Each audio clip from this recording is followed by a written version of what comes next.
കേന്ദ്ര സഹമന്ത്രിയും തൃശൂർ എംപിയുമായ സുരേഷ് ഗോപി തന്റെ വോട്ട് ഗുരുവായൂരിലേക്ക് മാറ്റിയത് കേരള രാഷ്ട്രീയത്തിൽ പുതിയ ചർച്ചകൾക്ക് വഴി തുറന്നിരിക്കുകയാണ്. ഈ നീക്കത്തിന് പിന്നിൽ ബി.ജെ.പിയുടെ കൃത്യമായ രാഷ്ട്രീയ അജണ്ടയുണ്ടെന്നാണ് രാഷ്ട്രീയ നിരീക്ഷകർ വിലയിരുത്തുന്നത്.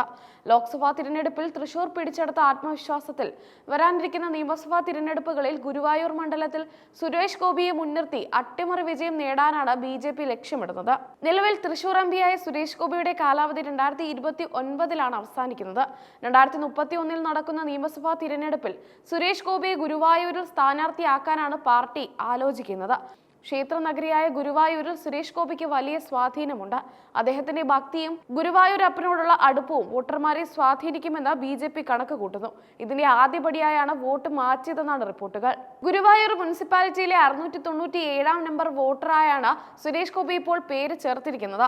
ഗുരുവായൂർ ദേവസ്വം ഇംഗ്ലീഷ് മീഡിയം സ്കൂളിലായിരിക്കും അദ്ദേഹം വോട്ട് രേഖപ്പെടുത്തുക.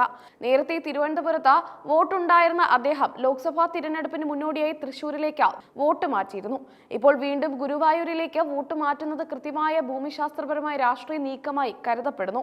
ഗുരുവായൂർ ക്ഷേത്രത്തിന് തൊട്ടടുത്തുള്ള അച്യുത്യം ഫ്ളാറ്റിലെ വിലാസത്തിലാണ് സുരേഷ് ഗോപി വോട്ട് ചേർത്തത്. ഗുരുവായൂരിലെ ആദ്യത്തെ ഫ്ളാറ്റ് സമുച്ചയങ്ങളിൽ ഒന്നാണിത്. ഈ ഫ്ളാറ്റിൽ സുരേഷ് ഗോപിക്ക് സ്വന്തമായി അപ്പാർട്ട്മെന്റ് ഉണ്ട്. രസകരമായ വസ്തുത, കോൺഗ്രസ് നേതാവ് കെ മുരളീധരൻ ഉൾപ്പെടെയുള്ള പ്രമുഖർക്കും ഇതേ ഫ്ളാറ്റിൽ താമസമുണ്ട് എന്നതാണ്. സുരേഷ് ഗോപിയുടെ ഈ വോട്ട് മാറ്റത്തെ പരിഹാസത്തോടെയാണ് കോൺഗ്രസ് നേരിടുന്നത്. തൃശൂർ DCC പ്രസിഡന്റ് ജോസഫ് ടാജറ്റ് ഇതിനെതിരെ ശക്തമായ ഭാഷയിൽ പ്രതികരിച്ചു. കാർ വാങ്ങിയപ്പോൾ സുരേഷ് ഗോപി പോണ്ടിച്ചേരിക്കാരനായിരുന്നുവെന്നും പാർലമെന്റ് തിരഞ്ഞെടുപ്പിൽ അദ്ദേഹം തൃശൂരുകാരനായി മാറിയെന്നും ടാജറ്റ് പരിഹസിച്ചു. തദ്ദേശ തിരഞ്ഞെടുപ്പിൽ അദ്ദേഹം തിരുവനന്തപുരത്തുകാരനായിരുന്നുവെന്നും അദ്ദേഹം ഓർമ്മിപ്പിച്ചു. മുൻ MLA അനിൽ അക്കരയും സുരേഷ് ഗോപിക്കെതിരെ പരിഹാസ ശരങ്ങൾ എയ്തു. കുമ്പിടി എന്ന സിനിമാ കഥാപാത്രത്തോടാണ് അനിൽ അക്കര സുരേഷ് ഗോപിയെ ഉപമിച്ചത്.